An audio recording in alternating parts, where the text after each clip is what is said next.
Hey friends, so we're back. We're going to talk about the Pythagorean theorem. So to know and understand the Pythagorean theorem, the first thing you have to understand is a right angle. Okay, so this that you see here, this is a right angle. How do I know that it's a right angle? You should be able to look at this in any form, whether it be straight like this, a straight line over, a straight line up, or if this were shifted just a little bit and the right angle be like this. But it's always two straight lines that meet, create a right angle. The line opposite of the right angle is your hypotenuse. That is this line right here, line AB. That is your hypotenuse. So they have named that line C. And then your other two lines are the lines that make your right angle. So line A and line B make your right angle.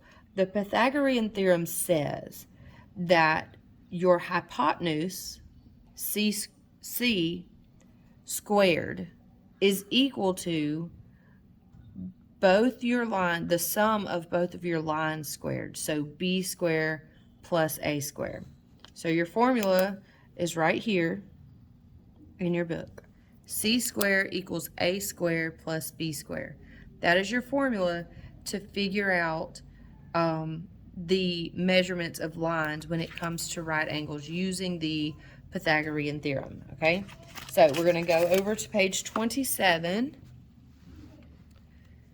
And we're going to look at this. So they do give you some example problems up here at the top. It has where they did not give you the hypotenuse. The hypotenuse is C. But they gave you the lines, A and line B. A is 3, B is 4. So what you do is you put that in your formula. C squared equals A squared plus B squared. Okay? So you'll notice that they have a square root sign. So why do they have a square root sign there?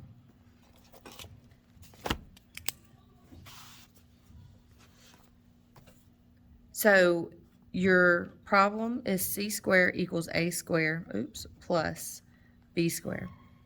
So C squared equals 3 squared plus 4 squared. That's what I have right here, okay? A is 3, B is 4, and we don't know what C is, okay? You're trying to find out C. You're not trying to find out C squared. So how do I get rid of the square? You take the square root of both sides. So you have C equals the square root of 3 squared plus 4 squared, which is the square root of 9 plus 16. And 9 plus 16 is 25. So therefore, C equals 5. Okay, so your second example, it breaks it down like that for you. Except for this, in this example here, it gives you what your hypotenuse is and what one of your lines are, but it doesn't give you the other one. So now you've got to take your problem, C squared equals A squared plus B squared. You've got to move B to the other side. So why move B instead of move A? Well, number one, if you moved A, you'd have to move A over and then move C over.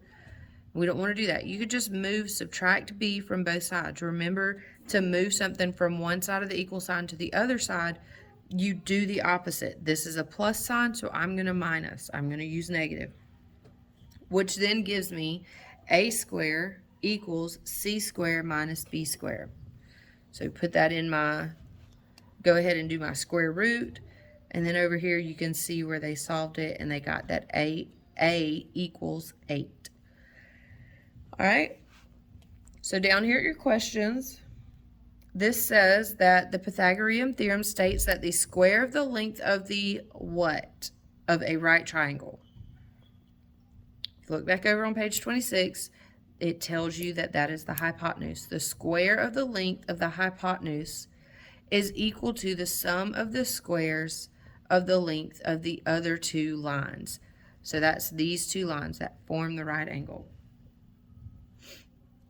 Okay, The formula for the Pythagorean theorem is what? It's right here. C squared equals A squared plus B squared. All right. To solve for the length of the hypotenuse, you use the formula. So right here, it wants you to put in that C equals the square root of A squared plus B squared. So it wants you to write it like C squared equal, or C, not square. C equals the square root of A squared plus B squared. So remember how you got that was your original is C squared equals A squared plus B squared. To get rid of this square, you do the opposite, which is square root. So the square root of C squared is what? C.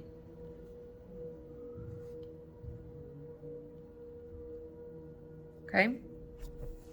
So what if you need to find the length of one of the sides? What formula are you going to use in that case? It's going to be this one right here. And it works out the same way.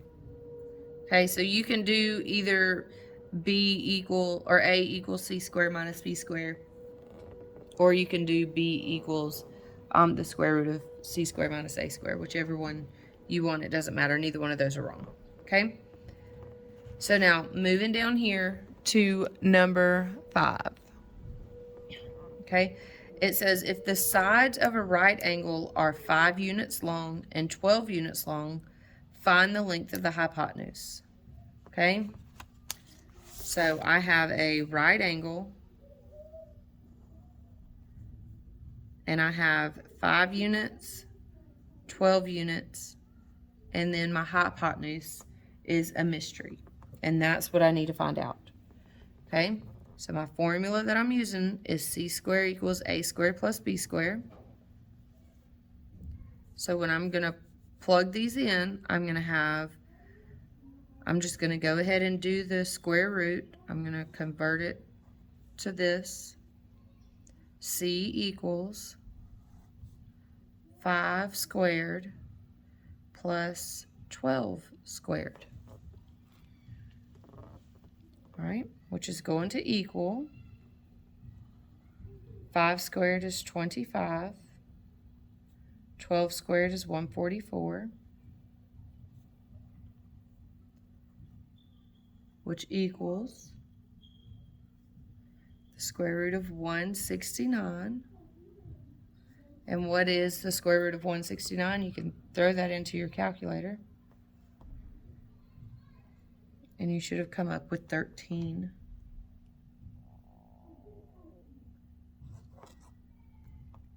And that is your answer. So the Pythagorean theorem, remember, it says that your hypotenuse squared is equal to your sides squared. All right, so 13 squared is, we just said, is 169. And then 5 squared is 25. And 12 squared is 144. The Pythagorean theorem says that this hypotenuse squared is equal to my sides squared. And 144 plus 25 is 169. So if you do your problem and this doesn't turn out to equal this, then you've done something wrong. All right, so you can do 6 and 7 on your own. Is the same thing. You're finding the length of the hypotenuse, so you're using that C equals the square root of A squared plus B squared. All right, so over here on page 28,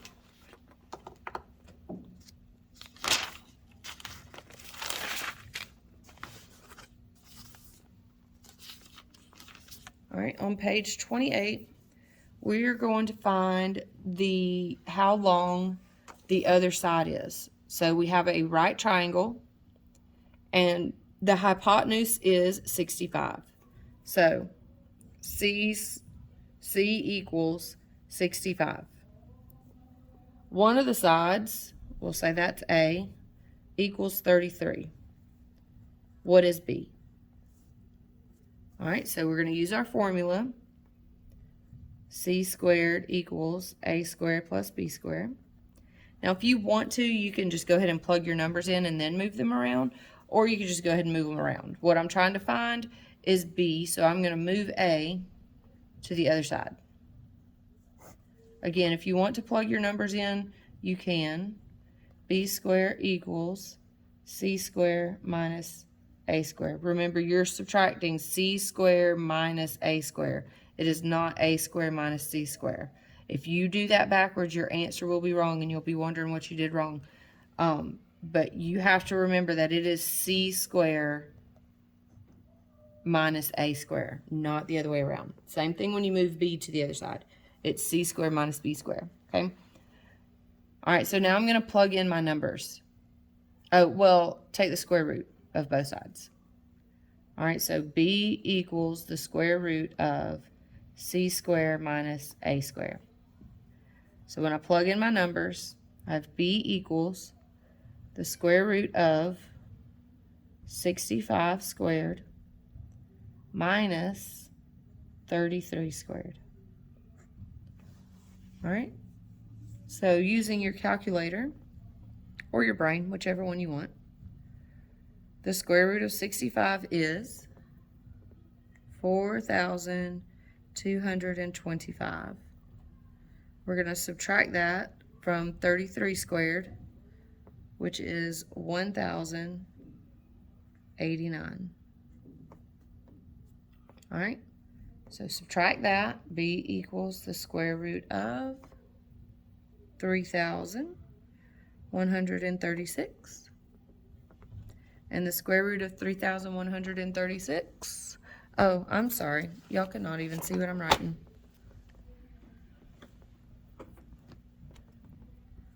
So now the square root of that.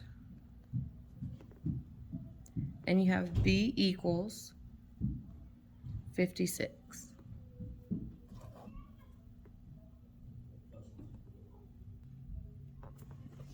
Okay. So now number 9 is going to be done the same way. It says how high is the plane, and you're still using the same formula. You're still working it out the same way, just like what they did right here. You're using this formula, you're using this pattern, okay, to solve that.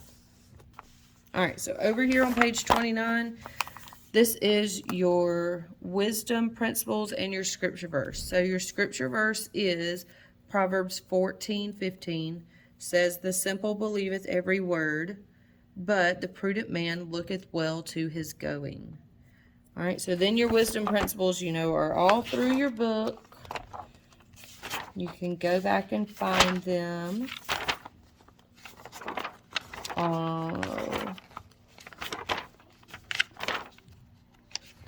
On page 10, says, "Eternal vigilance is the price of liberty."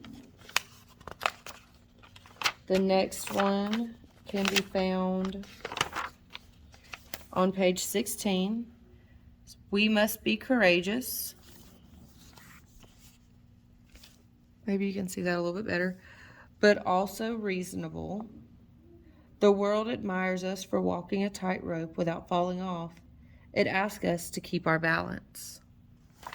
All right, so that's on page 16. And then your last one is on page 28. And it says, "The time to repair the roof is when the sun is shining." All right, so then you can do the little word problem, word search down at the bottom of the page. And it's just doing the word search. Something fun to do while you've been getting a headache throughout this book. All right, so hope this video helps.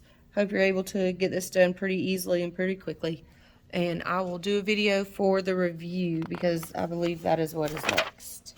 Oh, the checkup is next, which just goes over the Pythagorean theorem, and then the review.